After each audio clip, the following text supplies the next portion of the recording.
मंडळातले सर्व पाहुणे, या शरणाप्रभूला जय. मला खूप बोलायचं होतं, माझं एक ऐक ना, त्यांचं ऐकायला पाहिजे. तर मी एकच प्रसंग सांगते माझ्या या पहिल्या रत्नाचा. हे रत्न जर माझ्या हातून जाणार होतं, पण तिचं बागेत धोरण मी कणखर तिला मिळाले. मी 6 महिने 30 दिवस तिच्यासाठी कष्ट घेतले ससूरला जाण्या येण्याचे.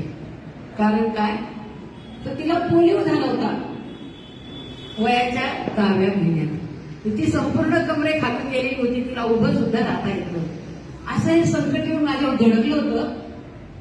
पण माझं काळीज आणि मी इतके कडक आहे, त्या संकटाचं नाव सुद्धा मी घेत होते. फक्त माझी बाळ आजारी आहे म्हणून मी तिला रोज सकाळी 6:30ला खांद्यावर टाकायची, तर दुपारी 8ला असते.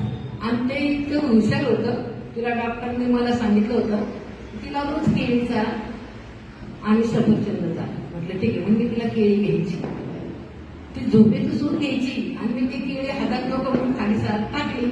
4-5 पावलं पुढे गेली की जागायची, असं करायचं. म्हणजे घेते नाही घ्यावं तर खायला करायचे प्रयत्न करायचे. आणि मी तिला त्या रोगाबद्दल, मला एक डॉक्टर भेटले तिच्या नशिबाने दैवरूपाने.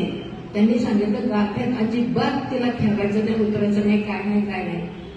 त्यामुळे ती काळजी खूप घेतली. अक्षरशः मी तिला बरं केलं आणि मीच आजारी पडले. शेवट मला चालायला शक्य नाही, कारण 5-6 महिने मी गेले कंटिन्यू, फक्त रविवारी खडा आणि रोजचं इंजेक्शन आणि 4-4 दिवसाच्या तिला गोळ्या मिळायच्या. मी फक्त तिच्याकडे पाहून म्हटलं नाही, तू मला भेटायला आली, मी तुला सोडणार नाही. आणि मी माझ्या वडिलांचं नाव घेतलं. माझ्या वडिलांची शक्ती होती माझ्याकडे. म्हटलं दादा, माझ्या पाठीची बिराणी माझं पहिलं फुल आहे, हे फुल सगळं मला काय अर्थ आहे. तिच्या वडिलांनी एक दिवस सुद्धा मला सायकली बसून ससून नेले नाही, लक्षच दिलं नाही. पण तिचं ते रूप पाहुणं अतिशय सुंदर होती माझी. आता कुरळे केस, गोरी गोमठी, गुरगुरली, इतकं वाटत मला. त्यामुळे तिला ती पाहिली, माझ्या डोळ्यात अश्रू यायचे, दुखण्याची नाही यायचे. पण तिचं ते रूप पाहून. पण मी हा पाठ ठेवतो शंकराचा.